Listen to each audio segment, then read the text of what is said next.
mention one story. We had technology, and then ADRA had donated some Land Rovers. Those were the only means of transport that we had to go on outreach and other things. And I think we had 3 of them. Now, when we were going on a field trip, I was a zoology major. I remember this particular time we were going to Mount Elgon. So you would go to the technology, which was just at the end of this red building that is, you see some of the old buildings there. You would go there and ask, we wanted to find out which vehicle we are going to use. And they'll show you a body, the body of the vehicle. That's the one you are using. There'll be no seats inside, there'll be no engine. And they tell you, that's the vehicle we are going to be using. So we will go and pack. And sure enough, the technology guys were so good. When you come back, they would have put it all together. And then you will get into this vehicle, and you drive up the mountains. Now the sad part of it will be, we bring our pillowcases, our pillows, because that's what we'll sit on. Remember I told you there'll be no seats there, so it'll be like cushions, there'll be no cushions.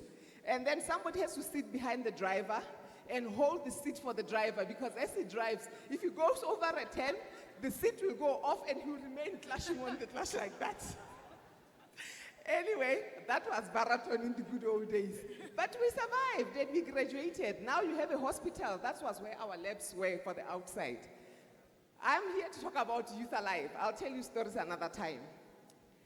As I go into this thing, can I have the next slide? I'm not sure how we're going to work on this one here to move the slides along.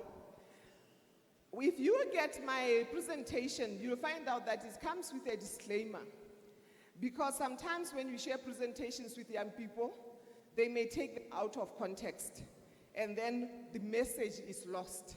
Especially this kind of presentation that I have, that I've got slides that talk to alcohol, that talk to sex, that talk to all sorts of things. If you take them out of context, they lose the meaning. So please, if you receive this presentation, keep it intact. It is meant for educational purposes only, and it's meant to be used in its context.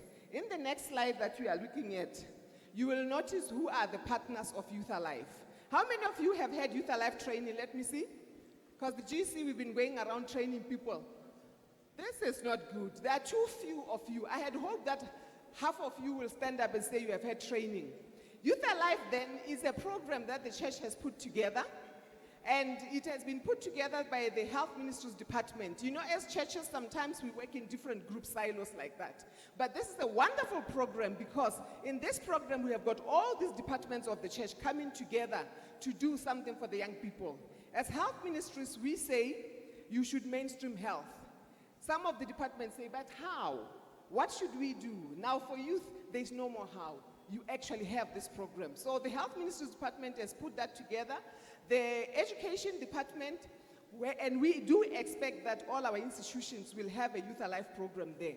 They've got a number of videos, a number of resources they've put in. And then you, the Youth Ministry's department, with all your other departments like Pathfinders and the other sections there, all of you are the implementers. We look to you to be implementing the Youth Alive. But then, you come from families. And as members of families, how am I going to deal with this one? As members of families, the family ministries is very critical to be part of that. Youth Alive talks to your lives. It talks to the things that are happening at personal level in your lives. And for that reason, it is a tool that you can actually take out into the world. That's why Global Missions is part of us. You can take this tool, much like your community pathfinders. It can be in a school where you are. It does not have to be in a church. It's not a church program. It's about the youth. The church has put a program together that empowers youth. And it can go out into communities. You can have Youth Alive clubs and Youth Alive groups in communities. It's your evangelism tool. So we work very closely with Global Missions. In the next slide that I'm looking at right now, you can see the programs. Can you move back a bit on your slides there? You have moved too fast. I need to see the components. Yes.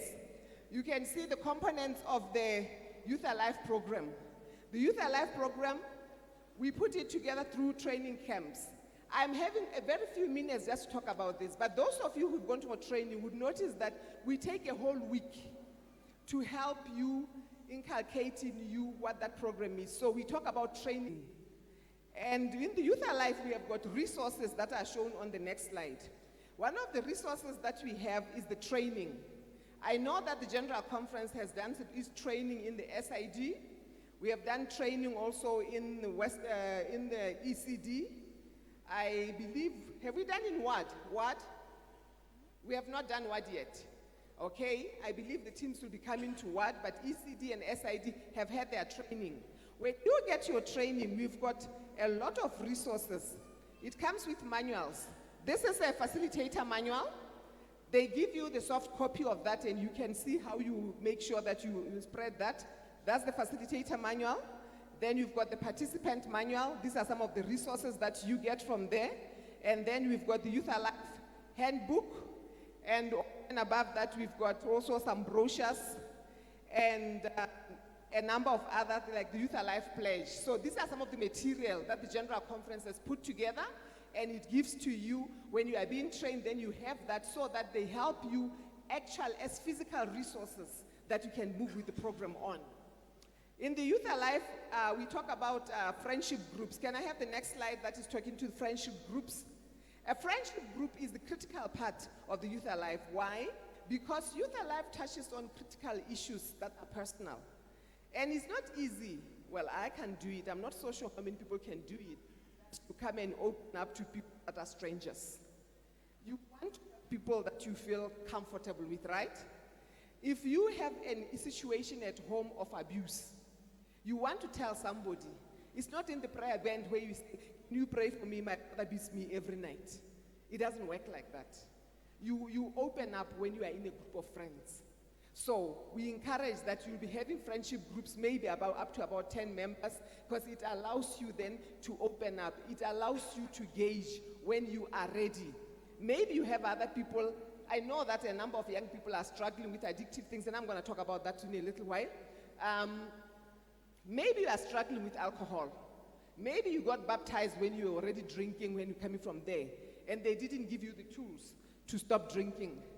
But you don't want them to find out in the church that you are struggling with that. You are not likely to go and open up on a platform, are you? Will you? Nah, I don't think so.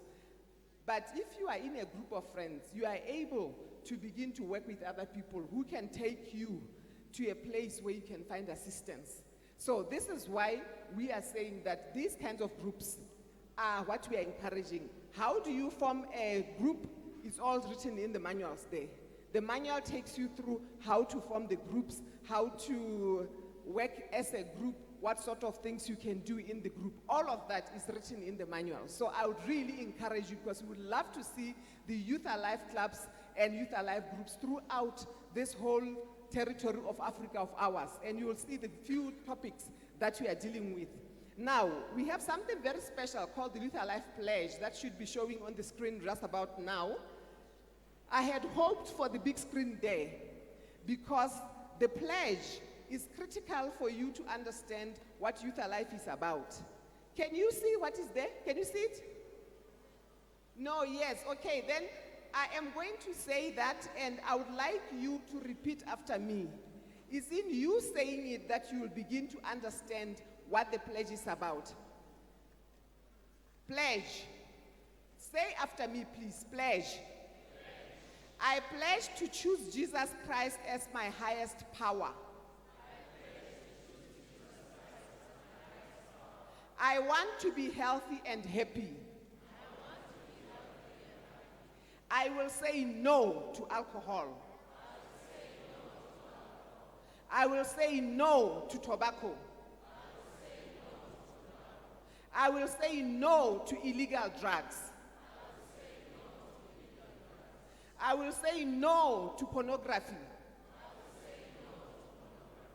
I will say no to compulsive gaming. I will say no to any unhealthy behavior. I will help my friends to say no to these things too.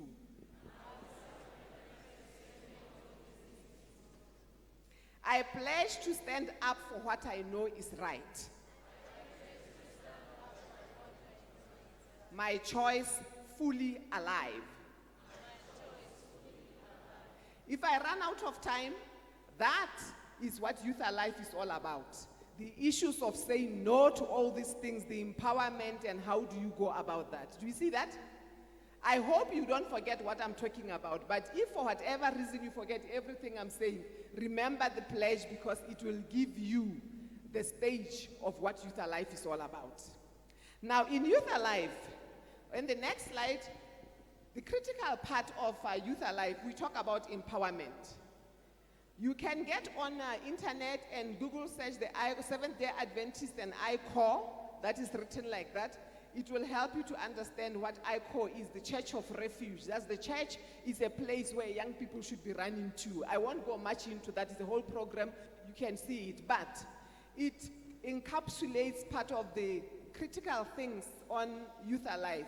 It's about empowerment. Empowerment includes mentoring. Mentoring people to become what they should be. Leading, training. And we take our impetus on that book, Unlikely Leaders by Mrs. White. It says, the church is God's fortress, his city of refuge, which he holds in the world in revolt.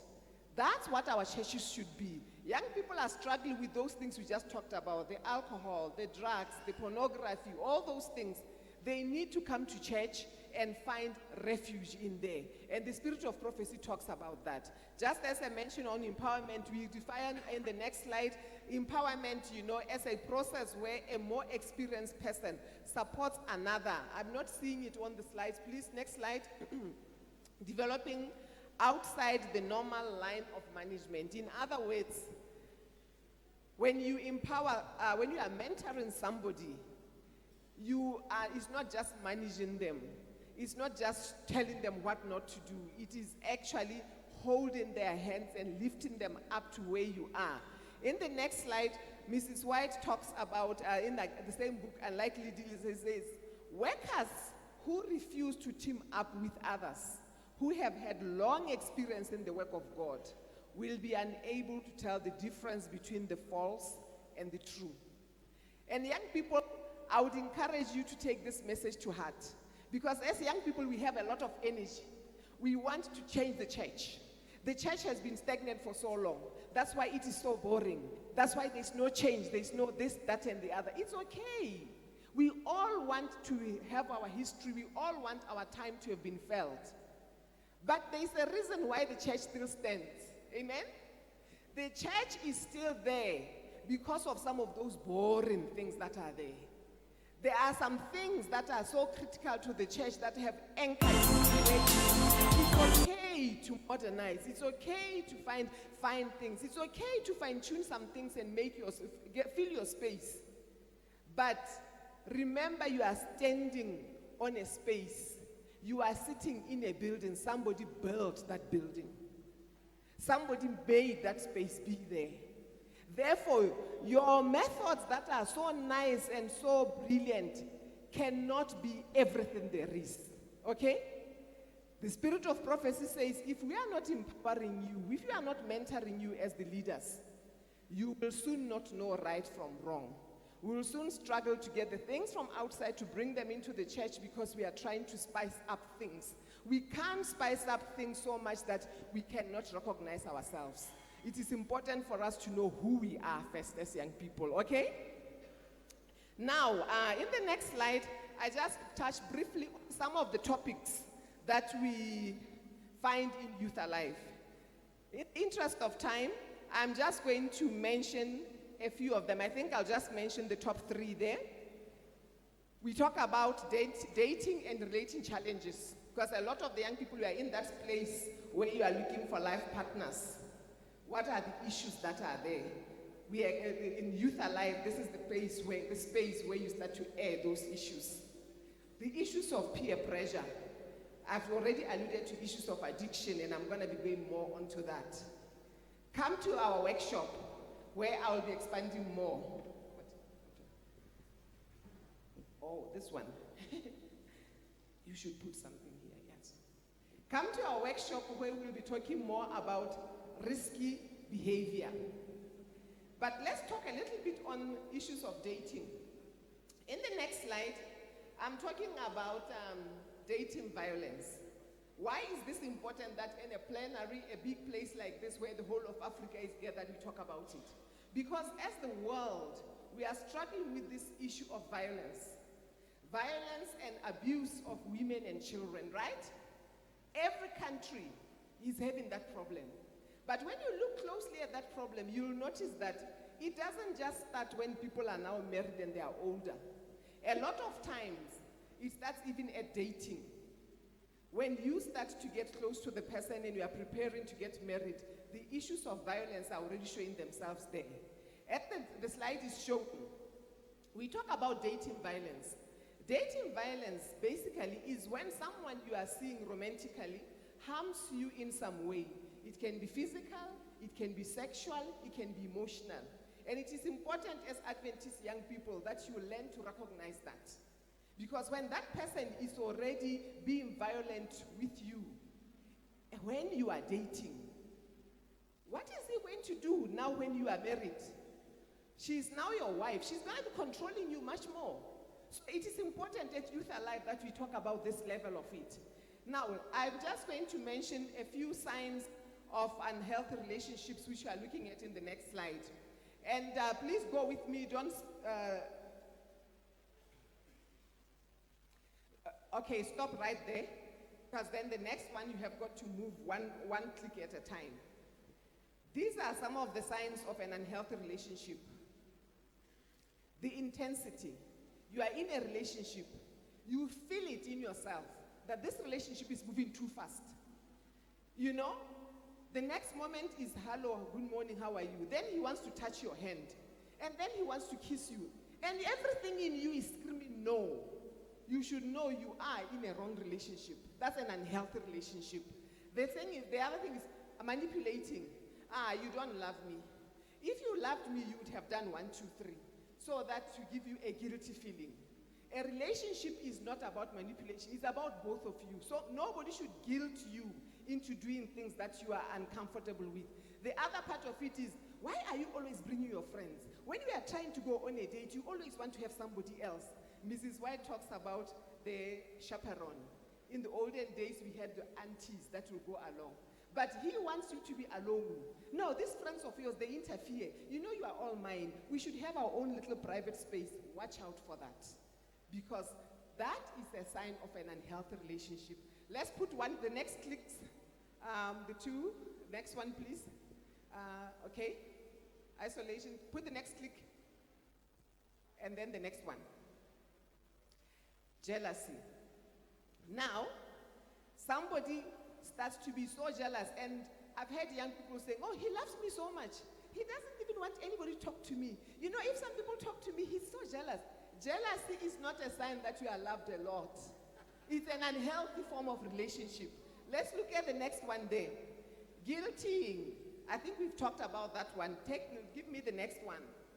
Sabotage. You come up with plans to go to church. He's somehow so great that he has managed to, maybe the car is not okay, maybe, there's always something. And you don't understand, why is it that every time I want this to be done, this happens? The person is simply sabotaging your plans so that you end up where he or she wants you to end up. That is a sign of an unhealthy relationship. Let's look at the next one, just to click the next two. Deflecting responsibility. Why don't you do 1, 2, 3? But that is yours to do. But that is yours to do. That person is already starting to abuse you because you are the only one who's taking all the responsibility. And then on the next one, oh, she is just a girl.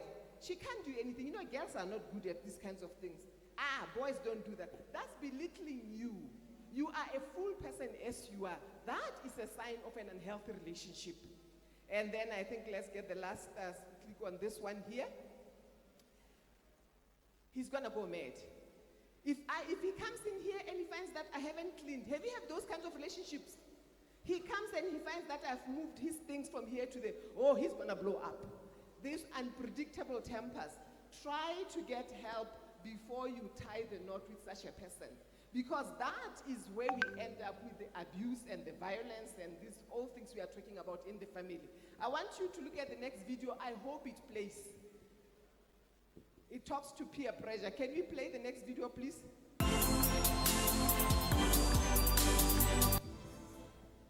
Okay, start it properly.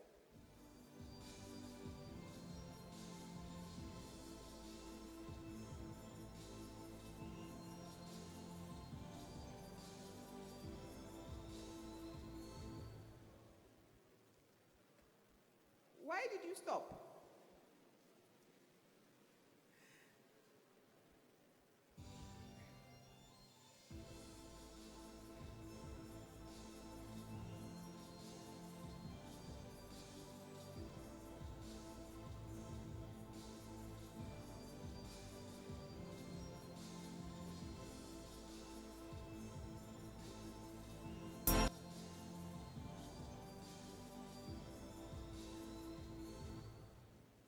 Okay, stop it right there and move to the next slide.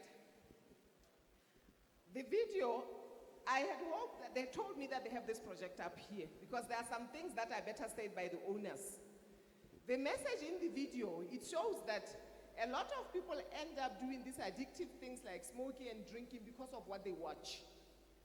The spirit of prophecy tells us how we should be careful about the movies that you watch, the novels that you read, okay? You can be thinking, no, I'm just watching an innocent movie.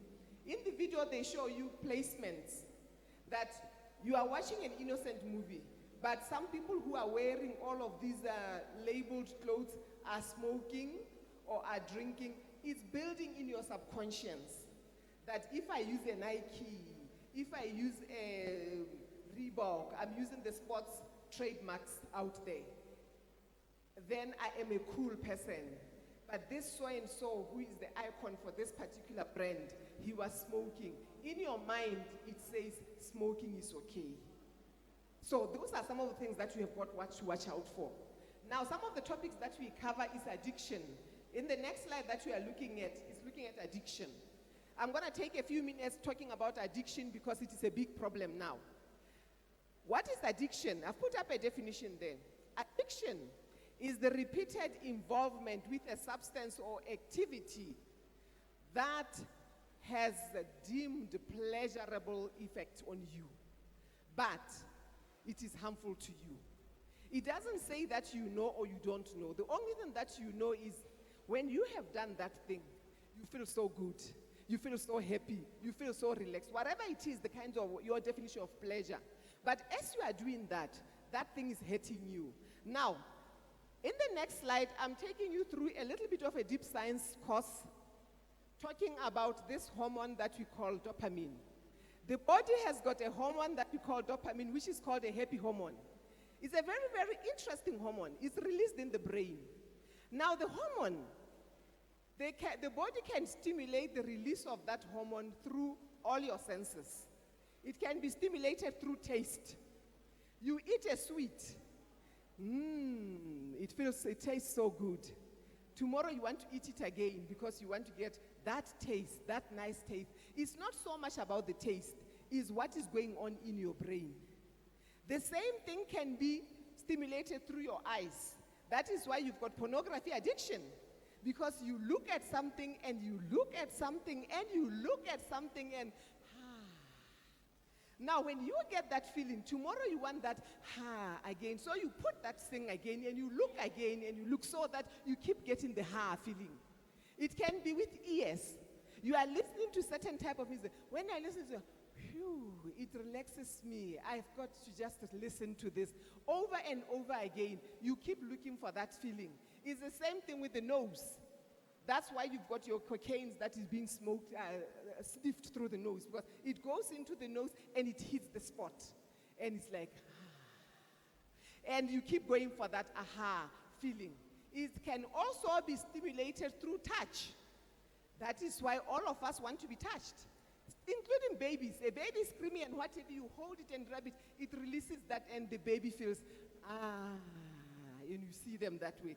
So that hormone is the critical thing when it comes to addiction. Then the next slide here, I am showing you the cycle of addiction. The cycle of addiction is a very simple but complex cycle. Remember the senses that we've just talked about? So you go and indulge in the activity. The activity, whether it is seeing, touching, tasting, smelling, hearing, whatever it is, that activity stimulates that hormone. When the dopamine level reaches a certain level in your body, you get the aha feeling. You get that nice, fuzzy feeling that you get out of it.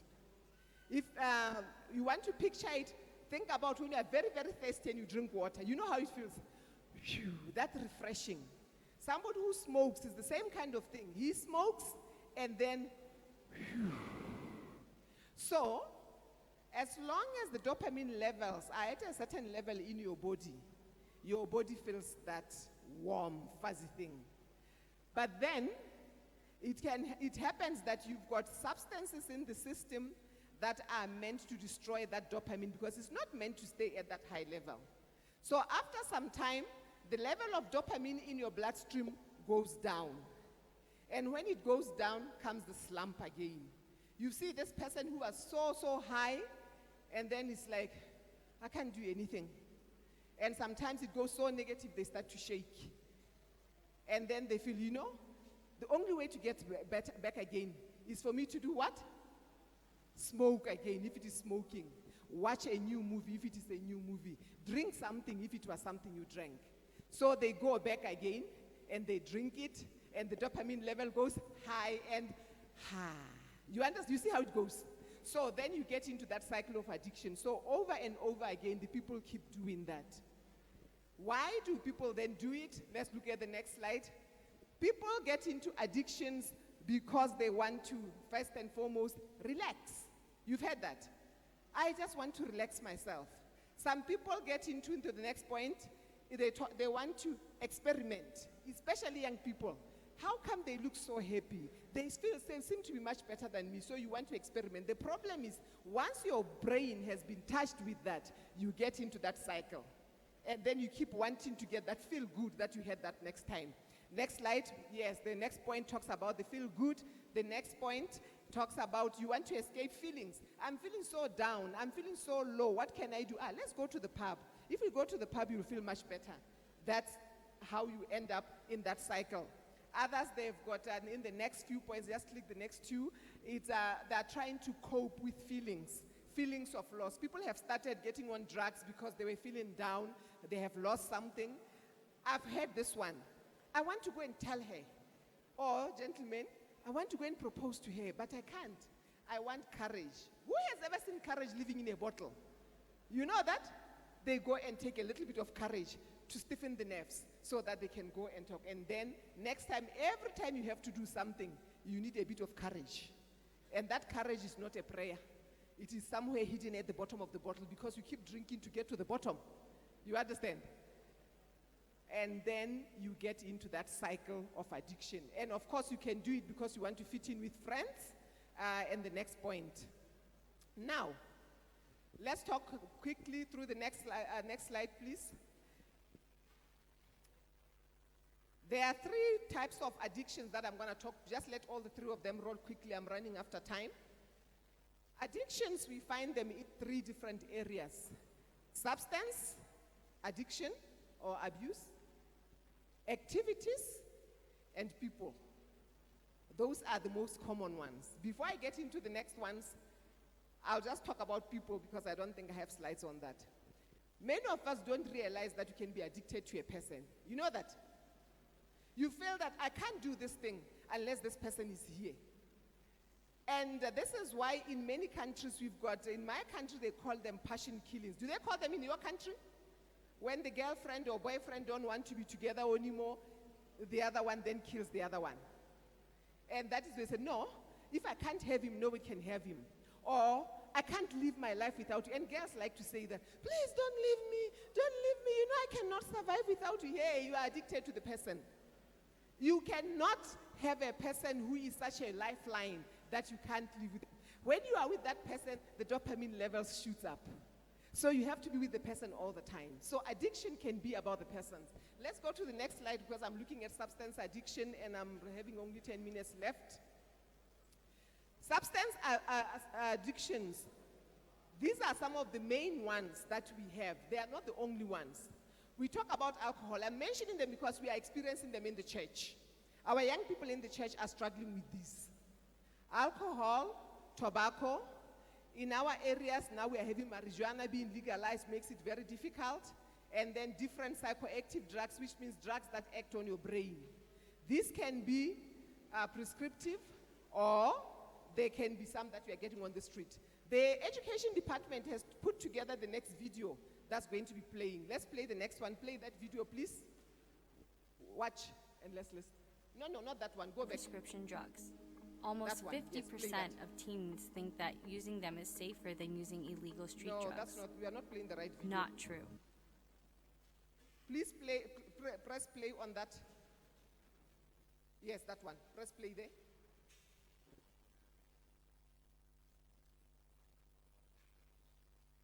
Technology, where are you when I need you? That's from the education department. I'll be in trouble if I don't play their video. Are we coming? Yes. Okay, let's have the sound.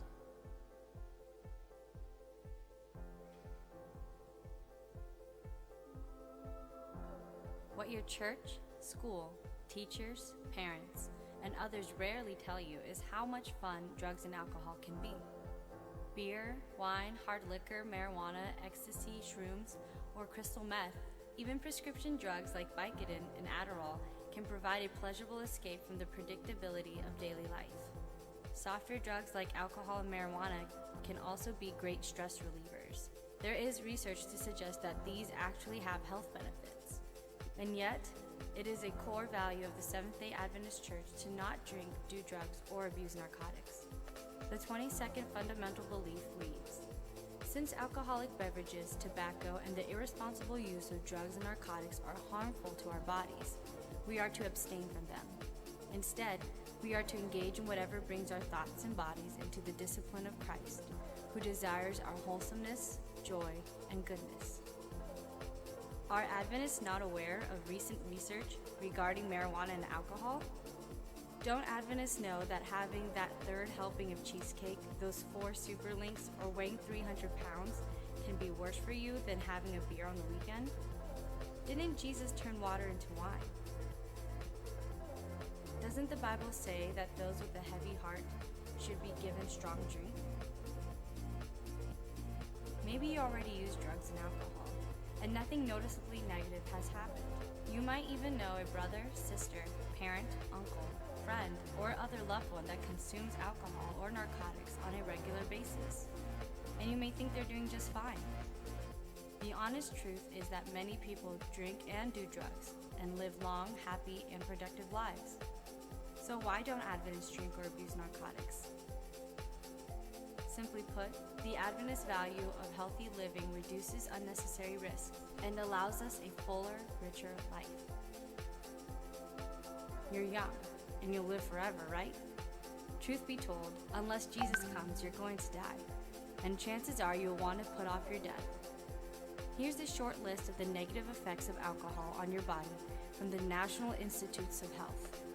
Cognitive impairment, increased aggression, memory loss, mood change, cardiomyopathy, arrhythmias, stroke, high blood pressure, heart disease, alcoholic hepatitis, fibrosis, cirrhosis, pancreatitis, cancer of the mouth, esophagus, throat, liver, breast. That's the short list from the National Institutes of Health, the world's authority on health. When they say drinking is unhealthy, it is. Okay. I hope you got something out of that. The technology thing is not working very well for us. But for your information, you saw that link that I showed you, the Youth Alive Tube. Go to that link and watch the whole of this video. It answers a lot of questions with young people because young people say Jesus turned the water into wine, therefore we should drink. Timothy said to Paul, put a little bit of alcohol, therefore we should drink. Watch that because it will help you have the answers to yourself and also to your friends. Medically speaking, you've seen all the side effects, and I'm winding up now because my time is running out. On the next slide there, I want you to have this verse in your minds. Do not look on the wine when it is red. I can see that, yes. When it sparkles in the cup, when it goes down smoothly, at the last it bites like a serpent and stings like a viper. That's what the Spirit says. The bite and the sting of the serpent is nothing other than the side effects that we are showing you there.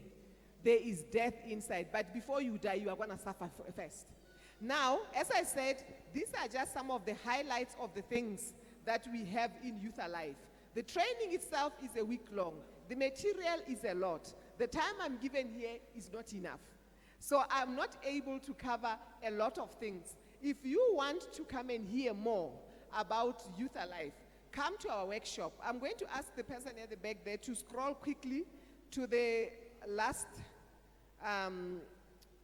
slide.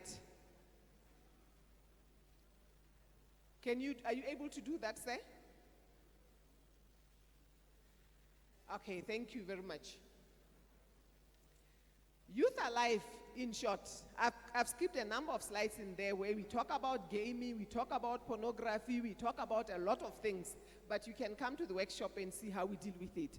But I just want to summarize here and say to you, Youth Alive is a youth discipleship program. It's designated to build resilience against at-risk behavior. It targets you, the teens, and the young people. We know that we have to live in this world, but we know that we are not to be of this world.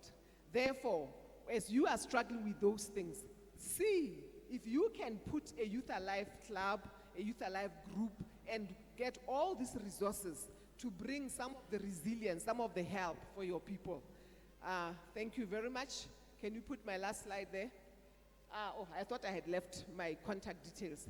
I don't have the contact details. But thank you very much. You've been wonderful.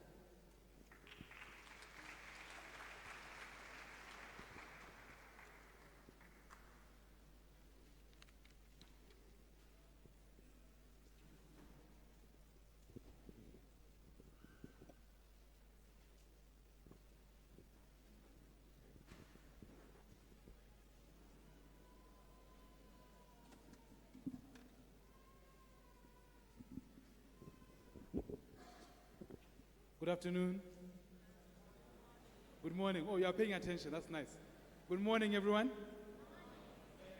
Announcements. There will be a change in the order of the program. So in the program, it says we're going to have official opening later in the evening. But actually, we've changed it around, so we're going to have it at 2 o'clock. When are we going to have it?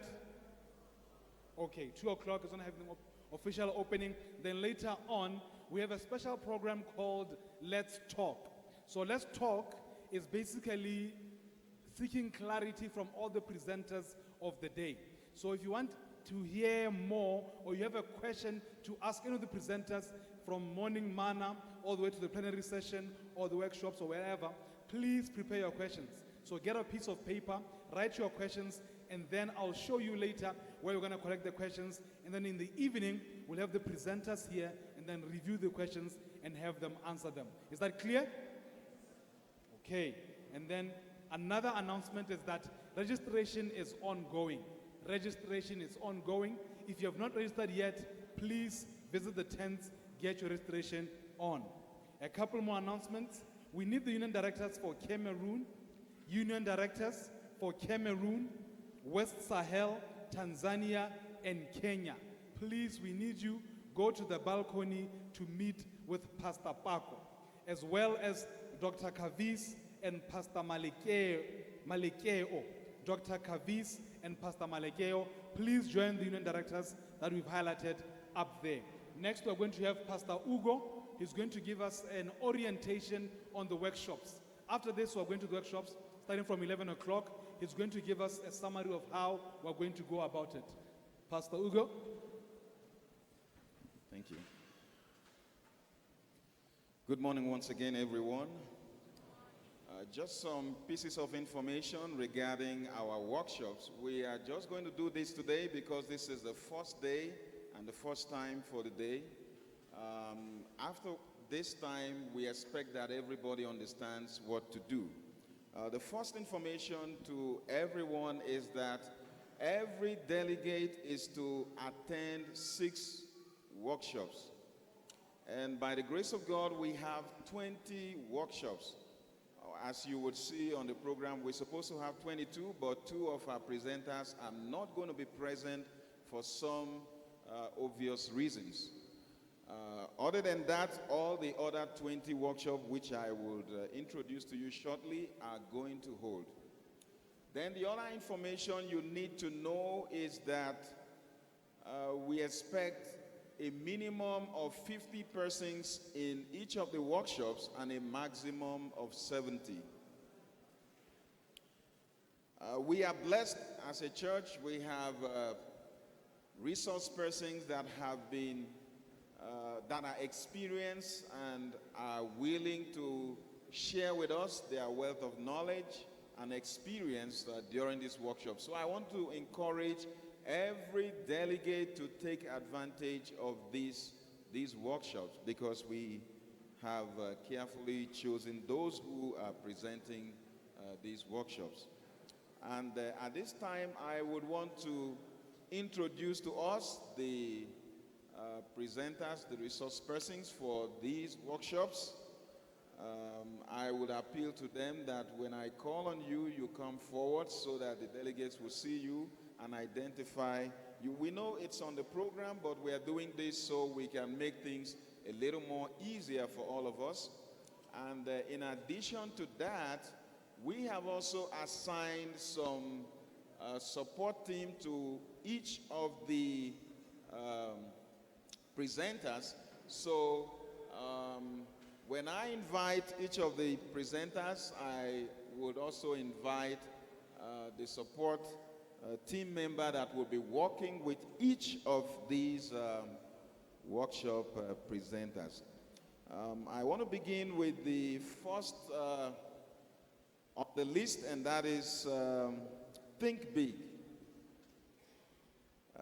That one is going to hold in the Food and Consumer Science building. You're going to get some help. That building is somewhere behind the humanities.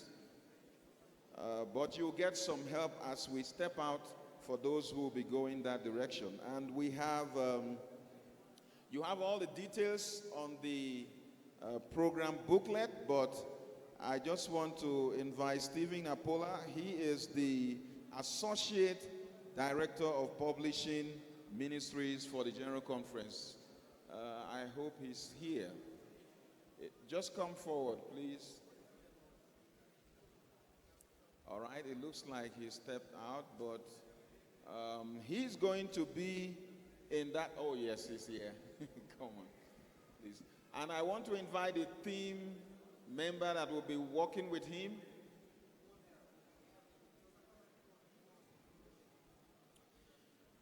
So this is for the Think Big workshop. And I believe we all need to think big in this generation. So avail yourself of this workshop. Then the other workshop will be in room 15.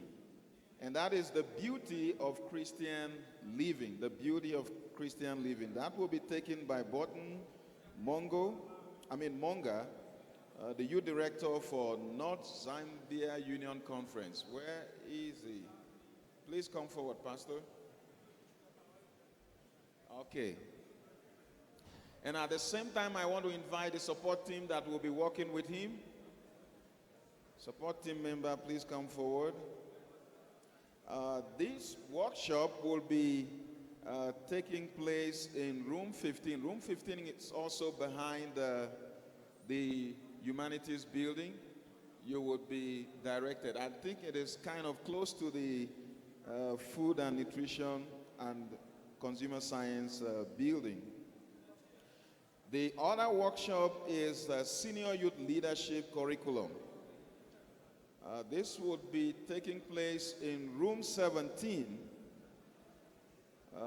We have Malembe Fields, Malembe Tatasi Fields. He is the youth director for the Northeast Congo Union Mission. Let me invite him to come forward. Thank you. And the support team member, please come. These other workshops will be in the Humanities building, and that's a building just next to the church here. The first on the list there is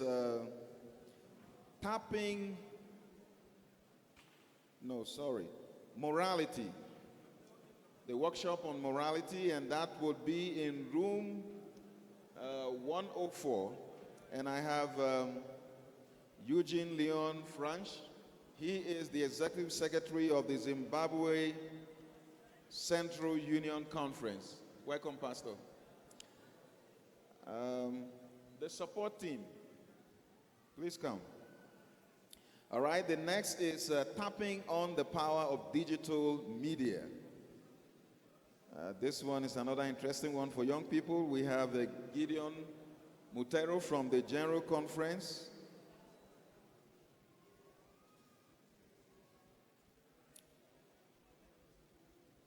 All right, the support team for Gideon. Gideon is one of the vice president for Hope Channel International at the General Conference. He is going to be leading out in that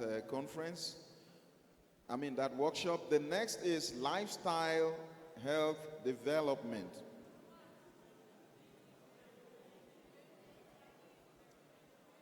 Pardon? The room number, I'm sorry. The room number is H105. H105. And then the next is lifestyle health development. This will be in room 106. We have Alexi Laguno from the General Conference. Also, he's the executive director for Adventist AIDS International Ministries. Okay. The support team, please come forward. Then the next is worship dynamics. That will be in room 101 in the Humanities building. We have Sustain Samson Mfune. He is the Associate Children Ministries Director for the General Conference. Welcome, Pastor. Welcome, sir. And then we have Youth Alive. That will be 101.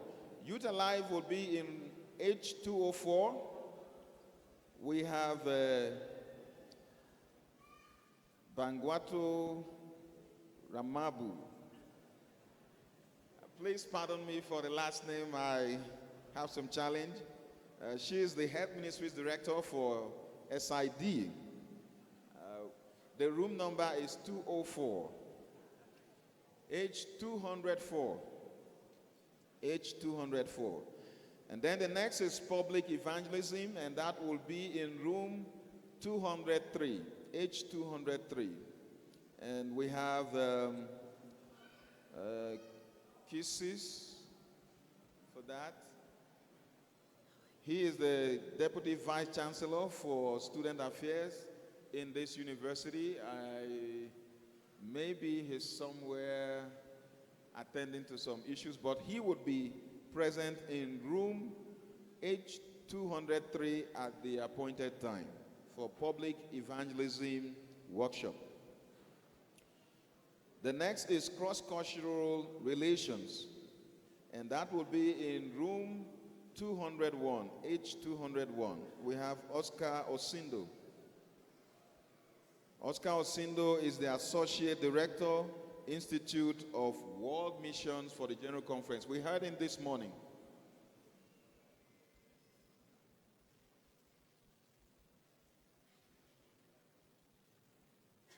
Okay. You're welcome, Pastor. And then the support team. That will be in room 201. Then the next is committee boardroom etiquette. That will be committee/boardroom board etiquette, sorry. That will be in room H102. We have Geoffrey Mbwana, the Vice President General Conference, would be sharing with us some wealth of experience in management of meetings. Welcome, Pastor. The support team, thank you. Then we have the Spirit of Prophecy, Relevance on Youth Ministries. That will be in room 207, and we have John Enang, the Adventist Chaplaincy Director and Spirit of Prophecy for WAD. I understand he arrived a few minutes ago. I don't know if he's made his way down here already. Otherwise, he would be present in room 207 at the appointed time. Then we have volunteering. This one will be in the conference room at the Humanities Building. The conference room, Humanities Building. And we have Mafosa. I don't want to try the first name. She is advocate of the High Court, Supreme Court, and Constitutional Court of Zimbabwe. Is she here?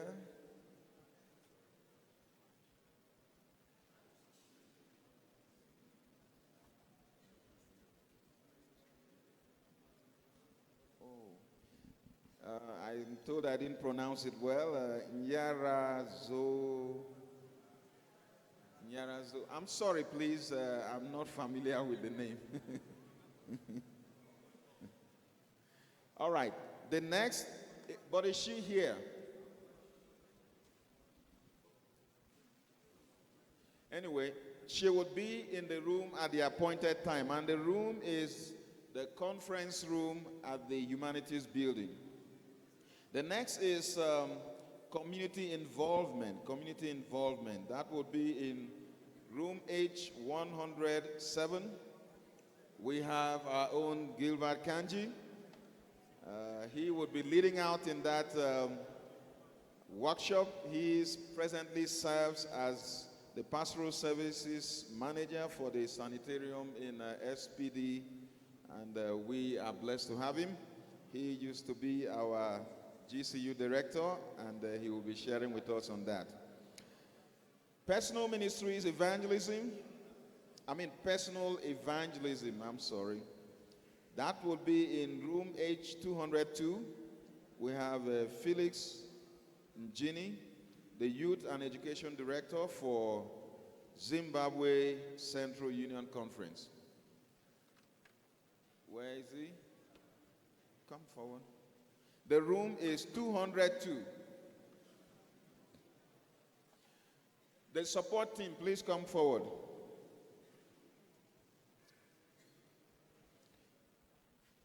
Then we have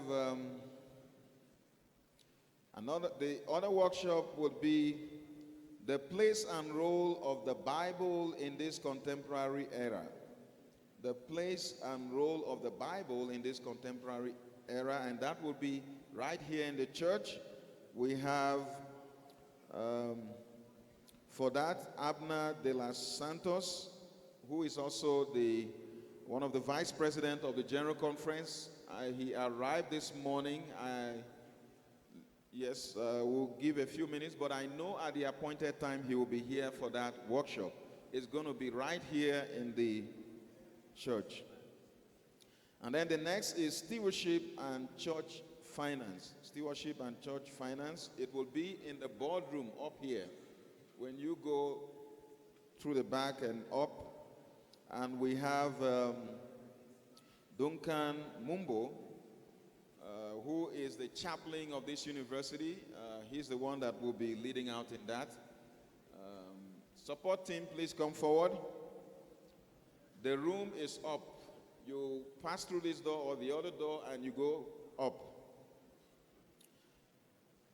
The next is church discipline, and that will be in the science building, room 149, Church Discipline, Science Building, room 149.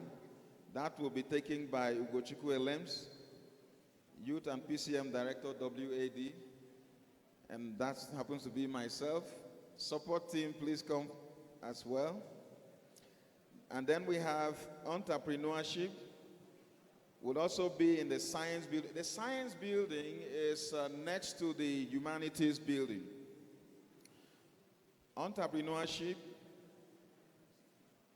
will also take place in the science building, room 239. And we have Uzonna Nwangwa.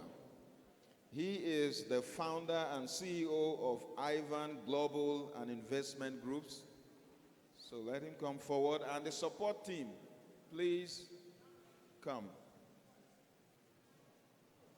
The room is 239, 239, 239.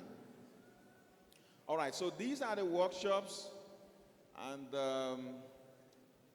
at this point, I want to say thank you. My job is done. We would... oh, did I skip? Yeah, there's another workshop. How did I skip that? Just one moment.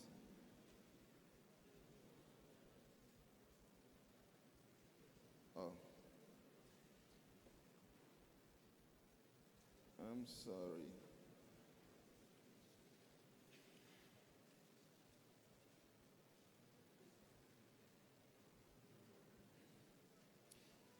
Yeah, there's another workshop, the workshop on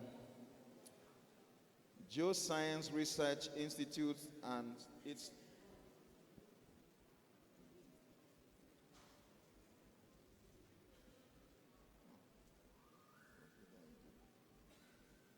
Please pardon me, we just have a little... Okay.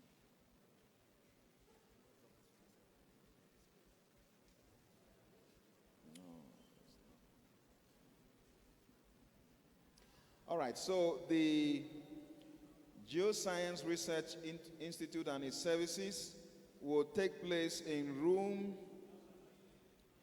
the Humanities Building, and that will be in room 206. 206. And let me invite the presenter, Oyedeji Oluwole, to come forward, and the support team, please come. It will be in room 206 in the Humanities Building. And then the one moment.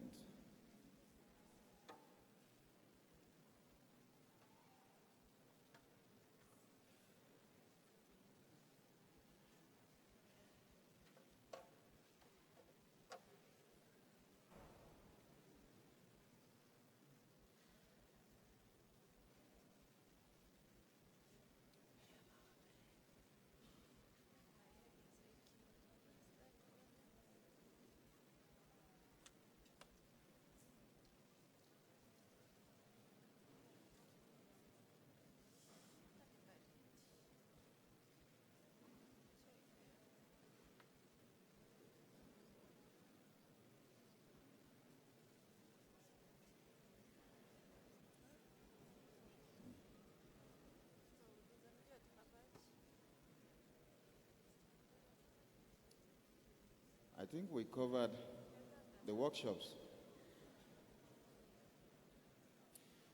All right, so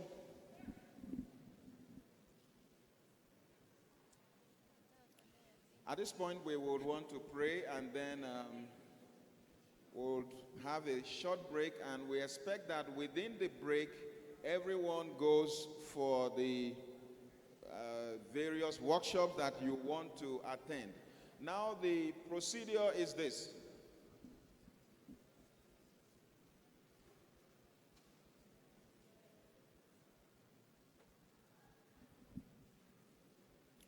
Now the procedure will be this.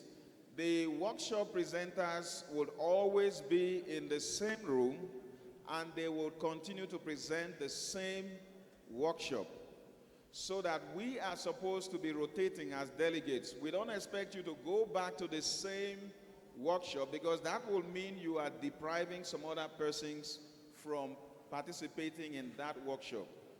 We expect that when we go for this immediate workshop, you attend just one, and then by the next, until you have 6 workshops on the whole. So please don't repeat a workshop, so that you don't deprive other people from benefiting.